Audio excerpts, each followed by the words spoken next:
Hello and welcome to the Worn and Wound podcast. My name is Blake Bettner. That's Josh over there, our producer. Hey, Josh. What's going on, guys? Not much. And we've got Thomas in the computer there. Hey, Thomas, how are you? Welcome. What's going on, fellas? We have a guest in studio today, a local Brooklynite, fellow Brooklynite, I guess I should say. I guess you should. Yeah, we know him as...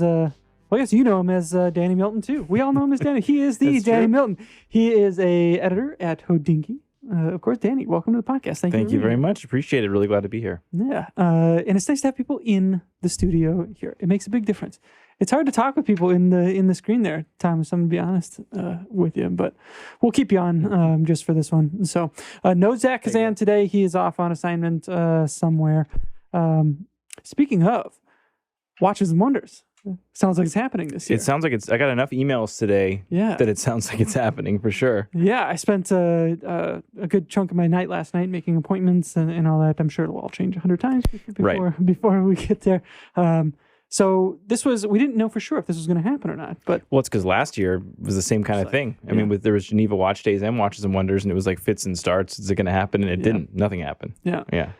So are you in a whole entourage of Hodinkee people? I think we're going to send basically the whole squad this year. Okay. Yeah, because a lot of us haven't been, myself included. Sure. I started Hodinkee the week that New York shut down.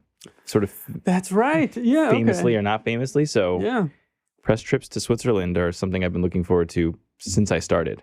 And they keep like dangling them in front of me and then pulling them away. I know it's been a weird time right now because you can sense a lot of brands want to start doing things, but they don't know how it's going to start playing out. If the COVID thing is going to start rearing its head, all that. Yeah. So that's not over. That was that was like one of the selling points that Blake Mallon had given me when I came on board. He was like, "Well, just wait till you head overseas and." Living the high life in Switzerland. There you go. Yeah, exactly. It's pretty much all we do around here. That's all I heard. Cole told me it's all about the great dinners. That's what I've heard. That's pretty much what it's about. Very good. And that's until you go behind the scenes, right, Danny? So right, a different world. All right, we'll get to that and some of our hopes and expectations maybe. Before we do, Thomas, what are you wearing on your wrist today? Today I have on my Rolex Explorer 14270.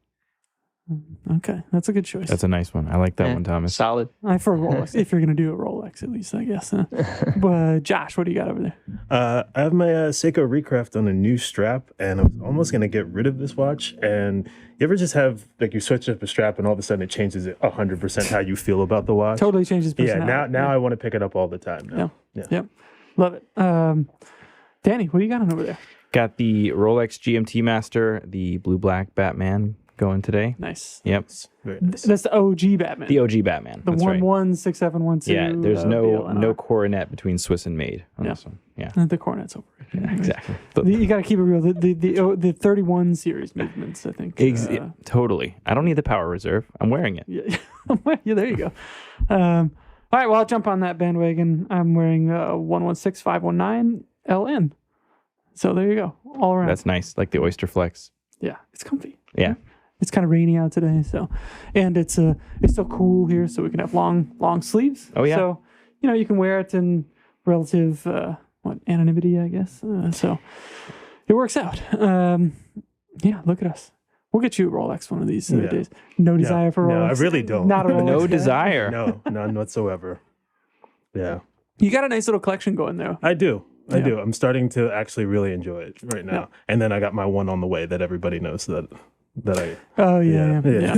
We had NYC watch guy on the other week. Okay. He's famously anti Rolex as well. So, anyways, all right. So, how did you get pulled into this whole world of watch media? Oh God. Well, I mean, I pulled myself into it probably more than I got pulled into it. Yeah. I came through the enthusiast route. I think Cole and I similarly were readers of Hodinkee before joining Hodinkee. Yeah. I was going to be a lawyer, full on. No kidding. I had clerked for a judge for a year and a half, and I had one of these just like moments. I hit the divergent, paths, and I had this sort of moment where my wife was like, "Just do whatever you want to do." And I was like, is this like permission to really do what I want to do? Because like, you're going to be surprised what it is I want to do. You mean that or you're just saying that? And she'd seen me obsessing over, watch YouTube and reading watch article after watch article, and now it's my job. Yeah. So, I sort of wrote a note to the guys at Hodinkee for a different job than I have, a job I was not qualified for, Sure. a job that somebody who was qualified for got and was awesome. You were just shooting your shot. I was shooting my shot hard, Right. and somebody picked up the letter I wrote and was like, well, let's at least bring him in. Yeah. And sort of like mid-interview process, they had figured out that, it fit together for me to be an editor than for the job I was applying for. So, Right on. it was pretty crazy. Moved from Washington, D.C. to New York. Wow. Yeah. You moved to New York to do this. To do Hodinkee. Wow. Look at you. And look at me. And then I got sort of like stuck in my new apartment. Yeah. For a really I long guess the time. timing of that was Yeah. a little strange, right? It was very strange. Like the strangest thing in the world.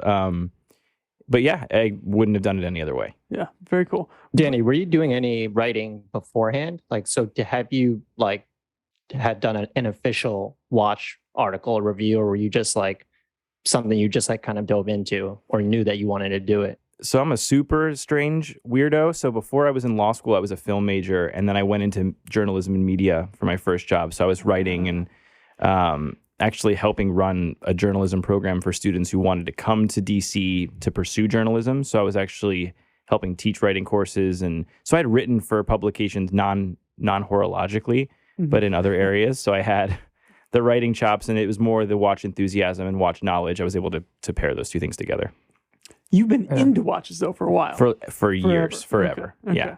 And then did it change at all when you had to start looking at them a little differently to like write about them? It's a weird thing to write about, isn't it? It is super weird. It was so unnatural at first. Now, and credit to Jack Forrester, who once gave me advice, who basically said I've been writing the same thing over and over again for 20 years, which gave me this sort of, which unlocked the writer's block in me that was like, I already wrote this sentence or, whatever it is. But in a lot of ways, like, who knows who's going to read this article, who didn't read that article, and however it is. But it was super unnatural and really hard to crack how to do it, especially because starting in the pandemic scenario, I didn't get to see a lot of watches at first. Okay. So I'm writing a lot about press images, and I'm writing a lot about things from afar. And I was lucky to come into Hodinkee under Joe Thompson, who basically, I had a lot of people sit me down and explain things to me. So like he sat me down at one point. He's and was good fun like, to do it though. He was like, look, like we don't expect you to know how, $100,000 Patek feels. You've never seen it. Yeah. If you're going to write about it, just write whatever you know in this moment. Yeah. If you're writing from a distance, write like you're writing from a distance. Like just don't feel like you have to pretend to be anything you're not. Yeah.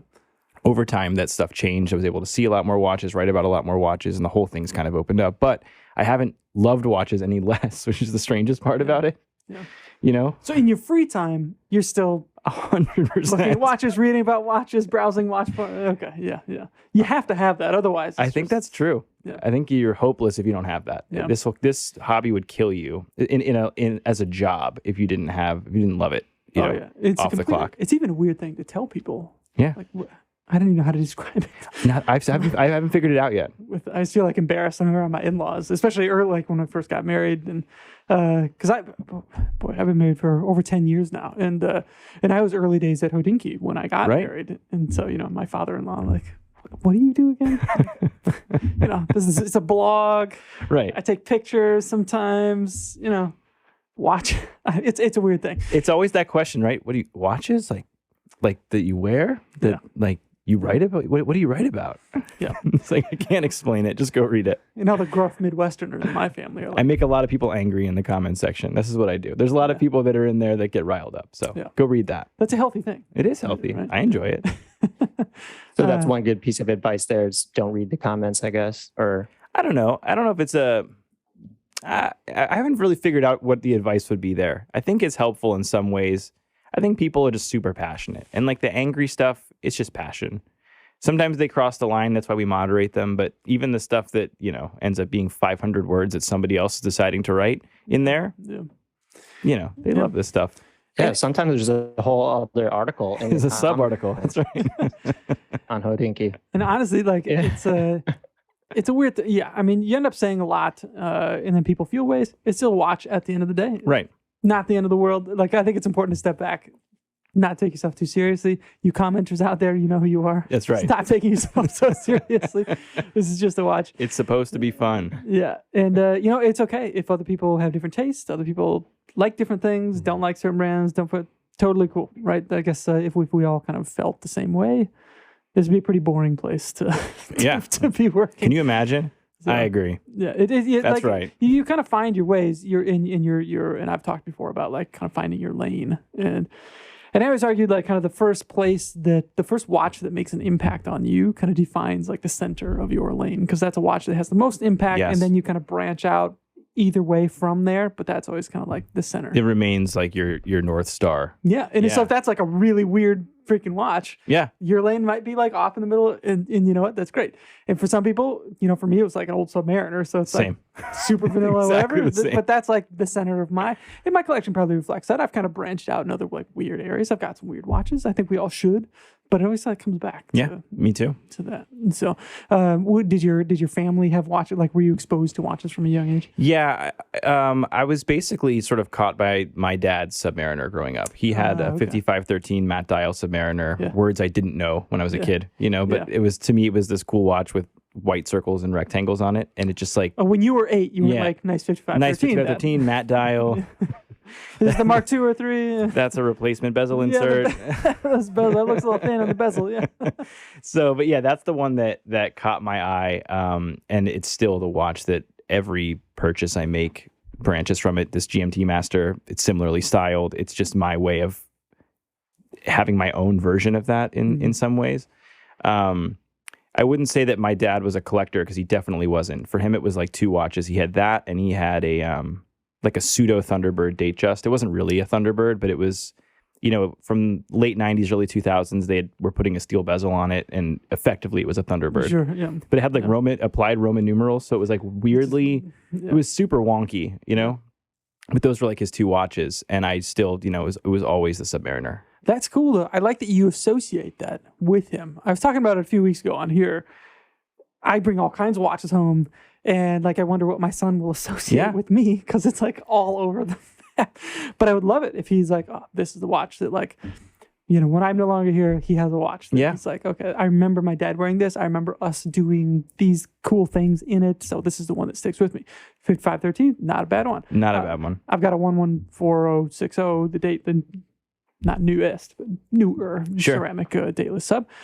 I like dateless subs. Me too. It took me. I went the vintage route and got a 1680, a white 1680. So one of the later ones, and I couldn't quite put my finger on, like, you know, there's something about this isn't jiving with me. And it was that date. I was like, if I'm gonna have a sub, then every sub I've had, except for that one, has been a dateless. I think if I went date sub, it would have to be 1680 red. I don't know. There's something about that watch where it's just crazy enough, weird enough. I like what the 1680 red represents about the enthusiast community. Yeah. Because Rolex, of course, infamously does not keep, well, maybe they do, they just don't share it with us, records about all this stuff. They claim not to keep them. So it's like, it was like really a community effort to pinpoint the serial numbers and the years that these were produced, the differences in the dials. You know, I think there's 6 from the closed letter or numbers to the open 6s, and there's a lot of like little tiny where the coronet rests. Right. Like there's all these. How tiny big is things. Submariner? How small is Submariner? Like, it's crazy. Like if it was overprinted, the red was overprinted in over white, the white. Yep. Or if it was just printed in red, there's all these little things that just the community pieced together on their own through records of people that had them before they were worth much of anything, and then it turned into now there's this whole like database on the forums of all of this stuff being discovered, and I think that's just awesome. Like down to like a pinpoint of like months of serial numbers of like this is the latest red sub that's ever been seen, and it's 3.4 million serial, and you know, in all the dozens of years that they've been doing it, nobody's ever like, oh, I have one that's over this range. So I don't know. To me, like, it represents something awesome about the community and what I love about the community. It reminds me of like there's also for the Explorer, like Rolex 1016 has that whole website where someone literally went and just put together this crazy database of every, and the Explorer too is another one where it's little things. Like it's the only watch I can think of that has this crazy slab-sided Rolex font. It's like unlike any other typeface that's on any other Rolex. and it's awesome. It's almost like a Western Wanted poster. Yeah. And I love all that stuff, and that's what gets me into these watches. And when I know like how the prices are changing for vintage pieces, I'm learning that I can just appreciate that as a thing, as opposed to like the need to own that. Yeah.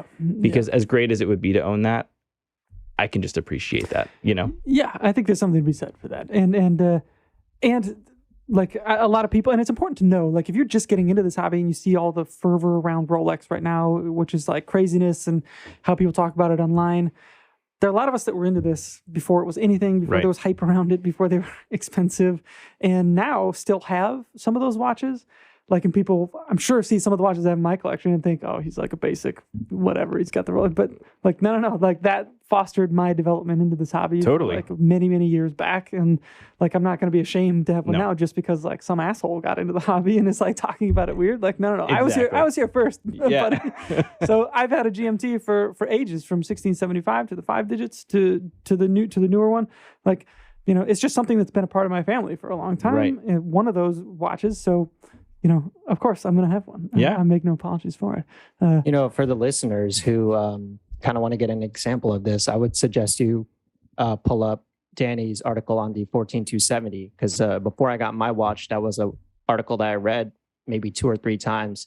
And yeah, just like the nuances in each kind of like year and reference, and the different examples, like go from the typeface to the numerals, the finishing of the numerals and whatnot. It was just, yeah, man. There's a knowledge that goes in that goes into that. Yeah, I mean, I it's something appreciate that I that. just, Thanks, Thomas. Yeah, it's a good for article. sure. And it'll either like suck you in that whole world and you'll be like up late at night, like looking at all the different, Or you'll think I'm a you'll huge be like, weirdo. who cares? You know, and you'll be in like, It was one of those things where I was scrolling, and then it was like the next scroll, I was like, yeah, this article has to end. Like, there's no way. And then it just kept going. I was like, whoa. Yeah. Like, but wait, definitely. I was like, guys, there's Exactly. different widths of the 3 and the 6. Just Yeah. wait for it. yeah, some people get way into this. Yeah. And unfortunately, it's like so well documented that now people can make Franken versions or make their own versions that are It's so scary. like Yeah. to a T. And that's a lot of what pushed me out of the vintage world. Right. Is seeing some of the scary stuff that's in there. But the OGs out there, like, you know who you are. Like it's just an awesome knowledge. So are base. you like firmly kind of in the modern realm now? Is that where? Pretty where- much. Okay. Yep. I've just got just a couple of older pieces that have been with me for a long time. But yeah, if I'm getting things now, it's going to be on the modern side that Yeah. I like know where it came from. You know, and I've talked a lot about kind of creating our own, like in the future. We have all these great stories around the vintage watches now. Right. Like, we need to be creating those things I for the future totally generations, agree. Right? Yeah. So I feel like, okay, it's okay to embrace like, I know it's all that charm and all that kind of stuff. It's not there, but it will get there like Yeah. in time. And if you treat it with respect and, or not, just live your life in it. I mean, there's still so much stuff that's hanging in limbo, if you think about it. This sort of Yeah. neo-vintage or whatever you want to call it, the stuff that's from the 90s and 2000s that people don't really think about at all. Yeah. Yeah. I wrote about the Omega Dynamic chronograph, which is one of yeah, those kind of like yeah. wonky random watches that Weird. Yeah. I don't even think that writing about it is going to get people jazzed about it, because they have an issue with the movement, and it's not, it's just, there's so many things that they're just not going to get over, but they're missing out on a cool watch that you can just wear and enjoy because it's cool. Yeah. There are a lot of eras that I think are just kind of totally, under the radar right now. They might have some like weird, funky things, but I think there's a lot of fun stuff out there waiting to be discovered. And we've talked a lot about the 3706 IWC. Yeah. Obviously, the 3705. Like, there's I think that's like the tip of the iceberg in terms of like just kind of cool, funky tool watches from a time when nobody was trying to replicate the past, right? They were just sort of like, here we are. Yeah, just doing their thing. Yeah. And honestly, they weren't even creating it like this is supposed to be some high luxury thing. Right. It's like, go beat the shit out of it. Yeah. Go, like, make it a tool. Because now, I mean, modern IWC watches are beautiful and all that kind of stuff, but it definitely lacks a certain feel, like Definitely. roughness around the edges that some of those older ones have. I think the Mark 18 still has a little bit of that in it. Yeah, you're right. A little bit. Yeah. It's the last one though. It is the last one. Hopefully we'll see more soon. I hope so Soon. too. I hope Yeah. so. Fingers crossed. Come on, Yeah. IBC, get it. Let's get it together. Yeah. I mean, there's a lot they could be doing. There is. All right, so you started with Hodinkee. I'm guessing you've gotten your hands on a lot of different watches since then, just kind of that come in through the office. Yes. A lot of watches kind of cycle through. Anything that sticks out in your mind that like surprised you? Oh wow, I did not like this watch until like I saw it in the flesh. This thing has something going for it, or brand that you weren't partial for, but you discovered and have really become fond of. And I would say really recently something surprised me, and actually saw you at the LVMH product previews, and I just wrote about the solid gold Hublot Classic Fusion chronograph, yeah, which is a watch that I would never in a billion years would have ever even considered. But I was in the room and they were showing us all of the ceramic pieces and the Song Blue and all these things, like the crazy stuff, 45,000 millimeters, whatever it is. Yep. And then I see this 42 millimeter chronograph with sort of a matte black dial, solid gold rubber strap. And I was like, that one.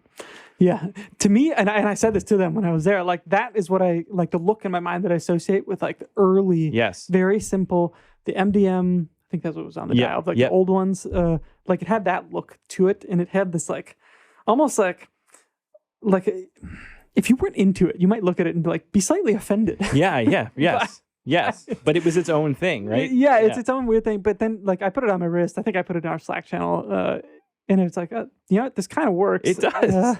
It wouldn't if it was 45 millimeters though, because the lugs or whatever is integrating into the bracelet. It's like crazy. So you have to have kind of the right wrist for it or something. But like that tone of yellow gold on the black was just like pure. And it was so simple. It's simple. It feels good on the wrist. That integral time only. Yeah, which is not a time only watch. I know. We talked about it last week on the podcast. It's like, why just call it the integral date. It's right there. Come on. Yeah.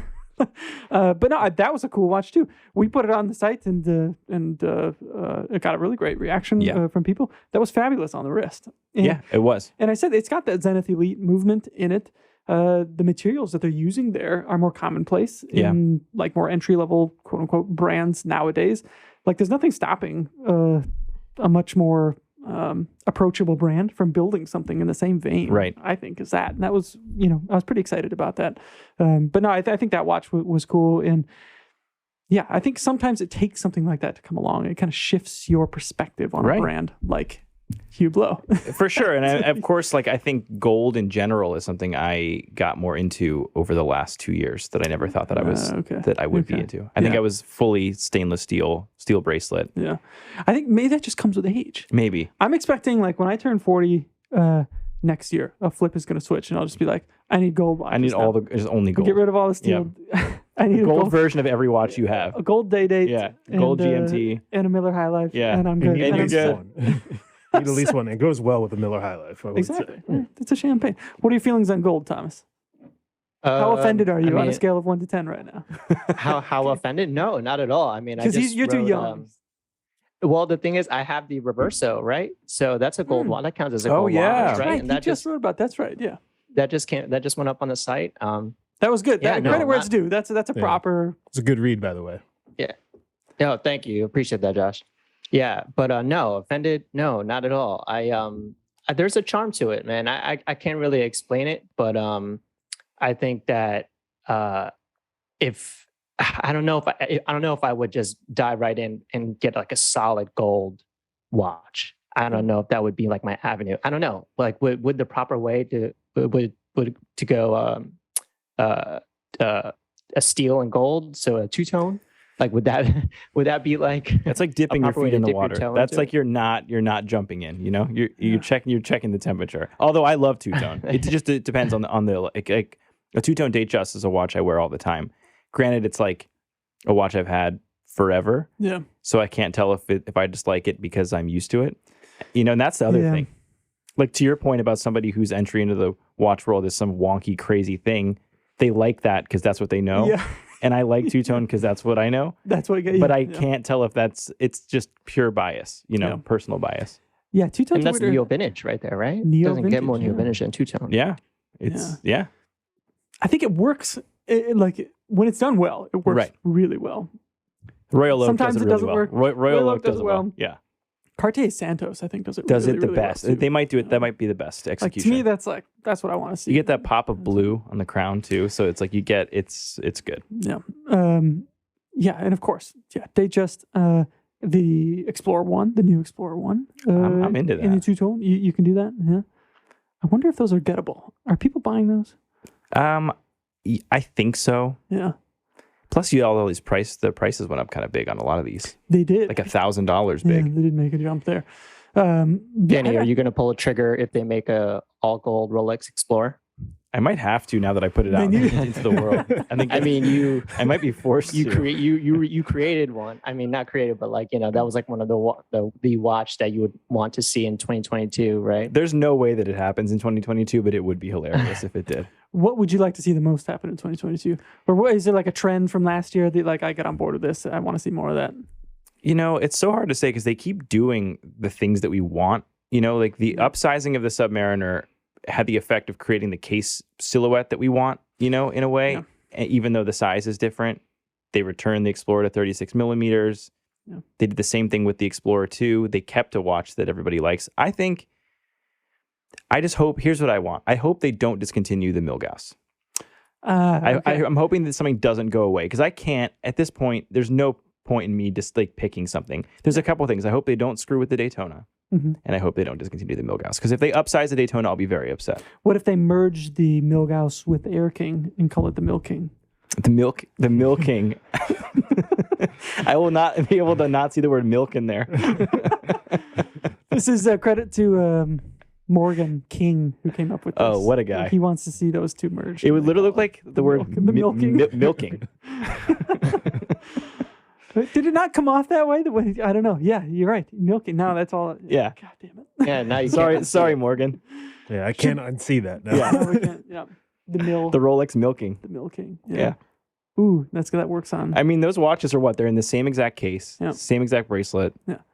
Which is now like funky because of how archaic it is. Right. It's weird. It's also like a chunky case. Yeah, because it's got the cage there, right? Yeah. And now, like, why don't you just make the components of a magnetic materials? Right. And, like, no, we'll put it in the cage. Yeah. Never mind. Don't worry Gotta about have the cage, even though like plenty of other brands have a magnetism that's so many more Gauss than the Gauss of the Milgauss. it. $1,000 Yeah. you get a watch. It's like totally amagnetic. Like, no, we're still sticking with this. But like I said, like now it's like past the point where it's like this weird thing now I know. that exists. Like, what? Where do they take that watch? What do they do with It's it? just been sitting there for since 2007, which is it's really wild to think how long it's been in production. Yeah. So, every year everyone's just wondering which one's the next to go, and I think it'll be the Air King. I think it feels like one of those watches that kind of like the white OP. They're just like, it's gone now. It's gone. Yeah, it's and the Air King is weird because the design was inspired by that Bloodhound ground speed racer thing and the dials, and that went defunct, so that like is no longer. So I don't know, like they can't justify the design of it being so weird because it was. But it'll invariably become so collectible. I think so too. I've been close a handful of times to buying one of those just because I think it's so weird. It's so weird because it's part the old Explorer. Yeah. Like the Mark 1 39 millimeter Explorer. Yeah, And then part something totally crazy. Yeah. And like part Milgauss because it's just in part colorful, Milgauss. weird. Yeah. It's like, well, we got all this, like, let's make a dial and stick it in here. Yeah. It's weird. It's and it not that long ago. You get them for $6,000. Yeah. I have no idea what they are now. Probably more than that. I'm imagining they're probably something like around near 8. Yeah, maybe 8. Yeah, maybe they've. I spent like 3 hours in the Rolex and Patek pricing catalogs the other day. Just that's right. You're right about the sifting increasing through it. prices. So one thing I've noticed, a lot of hype watches, have been kind of pulled off the market here in the past few weeks. I like the Daytona. I don't see those anywhere listed around, and I see some shooting up on Chrono 24 or whatever for $60,000 or like there's a lot of like moonshots kind of going on out there. But then the people like the serious dealers like in the forums and on their sites, I feel like they've all kind of gone or holding They're them. just like off. Yeah. Like, well, what's going to happen here? Like, where is it going to net out? Well, because there was the rumor last year, there were some photos that leaked of a 41 millimeter Daytona, and I remember that. Yeah, that was upsetting. Relatively official looking. Yeah, too. Like I thought, oh, this is, and there's been some leaks similarly this year already, and I'm kind of taking those with a very big grain of salt. It was. I remember 2 years ago or so, there was a leak of all of them, sort of the day before. Yeah. It was when the Batman Stall. hit the Jubilee, and it was all that stuff, and it was just like, Yep. let's not. Okay. Yeah. Yeah. We'll see. I haven't seen anything from Philip Stahl lately. So Right. maybe he'll have. Maybe he's got his finger on the pulse over there. What's going on? I don't know. But I feel like every year is kind of, you look at it and it's kind of, oh, nah.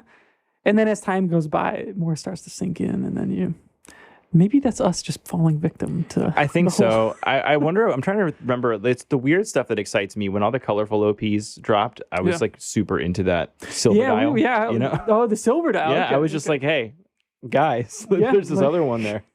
And also Rolex is like that, putting that one on the pedestal. Yeah. Like when it's whatever the press page that we get when these watches come out, like that's the press images are that that's the watch. one. Yep. You know? Yeah, those colorful OP, those were cool, and those were kind of unusual. And talk about Such a good moonshots. The Tiffany blue one. I know. The dealers are going kind of crazy for that one. I like the coral red one myself. I think that's sharp. So what? Not to turn this whole thing into like a Rolex podcast. Sorry, listeners out there. And sorry, Josh. Yes, you should What? apologize. Josh is like, I'm leaving. It's like you. No.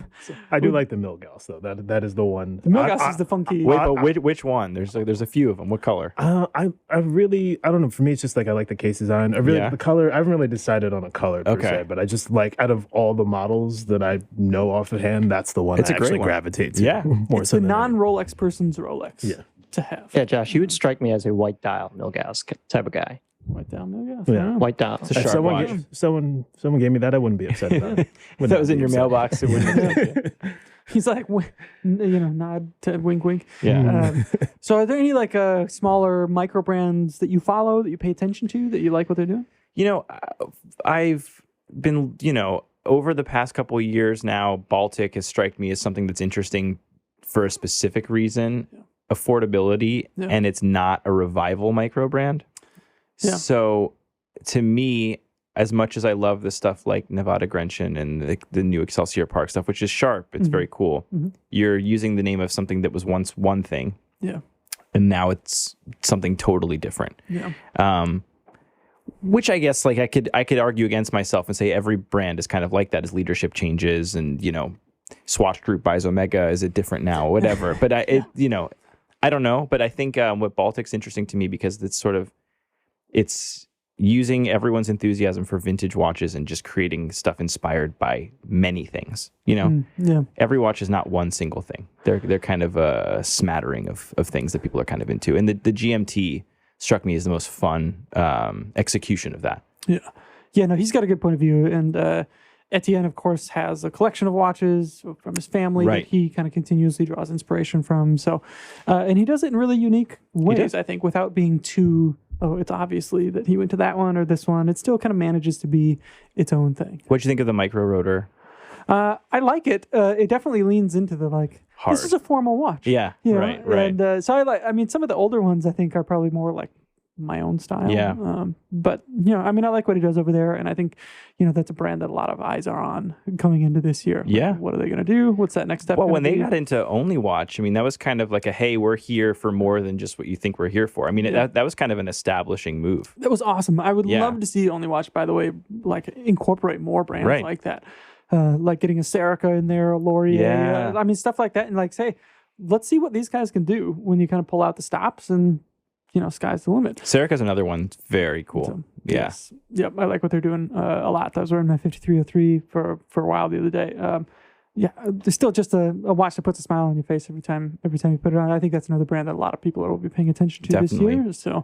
So, and we've had Jerome on the podcast, and he's another kind of interesting guy that's been around the industry for a long time with Le Robier, and that whole kind of French contingency. They're all really, really great guys.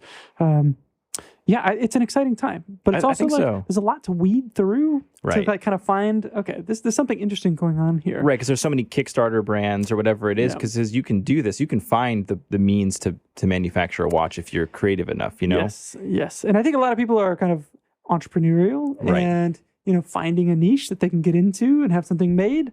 Nothing against them, you do your thing. But yeah, they often come out looking as you'd expect, and, Right. and the quality, like they don't really know what to look for. They don't have It's point also of a view. feel thing, right? Like what separates a good, I guess, micro brand from not a good micro brand is when you have it in the hand and you're operating the crown and you can feel, the quality of the watch. And it is what it is. If a watch is going to end up costing the end consumer $500 and you're getting a lot for your money, but there's a reason why you're able to get it for $500, whereas a Rolex is selling it to you for $8,000 or $10,000. Yeah. There's something to be said about that. What Manta about is one of those other brands. Which one? That it's just Manta. Manta? Just having it in hand. Yeah, having it in hand is just different than looking at it through the photos, and you could just tell like this is just a well-made watch. And Manta's also doing their thing as well. Yeah, they are. There's also L'Aventure, I think. Is that one of L'Aventure, yeah. They make some cool stuff. I've yet to see those in the metal, but those are cool. Yeah, they are cool. And Yeah, shout that gold to, dial. Yeah. Shout out to our friends in St. Louis there, Manta. Those are surprisingly well made. The bracelets. That's another thing. The bracelets. It's a huge thing. You can tell. Yeah. You can always tell with the bracelet. Some big brands kind of skimp out there, and some Yes. small brands like step up their game there. Like it makes, it goes a long way, I think. Yeah. So, what, the last thing I wanted to ask you about was collabs. We see a lot of collaborations these days from Hodinkee. We've done a handful from everywhere. And then collabs like Messina Lab getting into this whole, what is this? And it's still kind of like defining that space, which is kind of interesting. And I feel like people don't know what to make heads or tails of that kind of stuff. But off the record, we can whisper it. Nobody listens to this. Right, podcast off the record. anyways. We're literally recording off the record. It's just our moms that listen to this thing, really. But what, the collab space, do you find that stuff compelling? I think it depends. I think when it executed at a high level, it's super compelling. I remember one of the first handful of stories I wrote was actually your guys' collab with Baltic was the salmon dial. It was very popular. Yeah. Those were great. Like to me, that was like you look at it and like that's something, right? Another one is the Moser and the Armory just collabed on those Vanta Black. Yeah, I like those a lot. And those are that's to me it feels right? You have this sort of elevated men's fashion lifestyle aspect to it, and sort of this hot horology company that's already established that they will do things like collaborate with Seconde and make a watch with a pixelated eraser on the dial. Like they're establishing, we're not afraid, this space exists, we're not afraid to play around in it. Mm-hmm. So when it's done in a way like that, where the piece speaks for itself and it's not screaming collaboration at you, I think that I can get on board with things like that. There's a vision that's kind of coming to life that you can see the people, and I feel like things are coming up now that exist for that reason. This is why I like the guys at Collective a lot. They seem to be out there just kind of like making what they want to see in the world and like finding a way to make it happen, which I think is fun and exciting. And I feel like Messina Lab is like a bit of the same type of thing. And he also like doesn't take it too seriously. Totally. Like obviously with the Universal Genève thing that that he did. But it's like you almost have to know him. Like I wonder what the perception is of watches like that. I wonder too. It's obviously enthusiast targeted, because these are not, most of the time, the amount of watches that are being made are not enough to sell to mass market. So, are the people out there? And I talked about this when the Tag Heuer watches came out. We always forget that there's this large group of people out there that are buying watches that are made, whether they're in department stores or whatever, that are great watches. Like a Tag Heuer Aqua Racer, great watch. It's not going to cost you that much money, but you're getting good movement, big brand, good quality, good warranty. You can service it, whatever it is. Yeah. But this other stuff, and Tag Heuer does the same thing. Then they'll also do this enthusiast-driven, these enthusiast-driven reissues that limited editions or whatever. Mm-hmm. And it's just a question of like, which pool of watch buyers are you speaking to? Yeah. And I think the collabs don't touch this larger group. Mm-hmm. So it's never gonna make that much noise. But they build the profile of the brand. I always liken it to like some of the Nike. If they release like a highly limited pair of J1s, then not many people are going to get them, but it like makes a big splash. Totally. And obviously they're selling millions of shoes every day to like every soccer mom in the country that are not those. They're just like whatever shoes. But if you're like raising the profile of that brand, which Nike's obviously done very well over the years, like it's with stuff. It's like that kind of stuff. I think in a way where like Tiffany stamp is not technically a collab, because Tiffany stamp Patek is going to be sold via Tiffany, but I feel like we could consider the Nautilus Tiffany a collab because Yeah. of the limited nature. It felt more collab-y than it otherwise would. And I feel like that's more in line with the Nike analogy because Patek and Tiffany feel as they are as big of brands. And it's a similar thing that definitely raises the profile, especially if they're after a younger market or whatever it is, despite the fact that you can't buy them. Yeah. What was your take on that watch? Do you like it? If someone bought it for me, would I wear it? You'd wear it. I'd probably wear it. Yeah. I would too. See, if they called me up and said, "Hey, you've been selected. You want to buy this watch?" Great. Yeah, I'll wear it around. I'll wear it to my kids' football practice and all this kind of stuff, and just wear it like a normal Exactly. watch. To me, like that's the appeal of a watch like that. It's just kind of I don't know. That's why I wear all my watches. Yeah, me too. This GMT is Get scratched out there. everywhere. I think I've like dinged the sapphire. I mean, it just happens. Yeah. I was in the room at Phillips when that whole thing went down too. What was the atmosphere like? It was a one watch auction. Yeah. So I'll tell you, after that watch sold, room was empty. Really? Empty. Just pieces. And it was the first watch on the block. So it was pretty crazy because there were these lulls and you had bids coming in over the phone. There's a screen that's telling you the online bids. And so there'd be these weirdly long pauses. And then they would just keep coming. And then obviously there's the whole thing where the winning bidder didn't end up buying the watch. But I was there when Zach, who did win, or however that ended up playing out, was there in person, just screaming bids out. And he was standing up. He wasn't seated. It was very interesting. Like he had clearly been, I think, in and out of the room. Yeah. But it was really wild to see that happen. I wonder if that was a good opportunity to jump on some deals after that. Right. Patek. Yeah. I didn't see what else was in it, but I got to start paying attention to this stuff. Yeah, gotta go to those auctions where the room empties out, or nobody's bidding. I'm not fancy enough to get into these things normally, but I'll sneak in. Danny, it's been a real pleasure having you on. I appreciate you making the time. Yeah. You're welcome on anytime.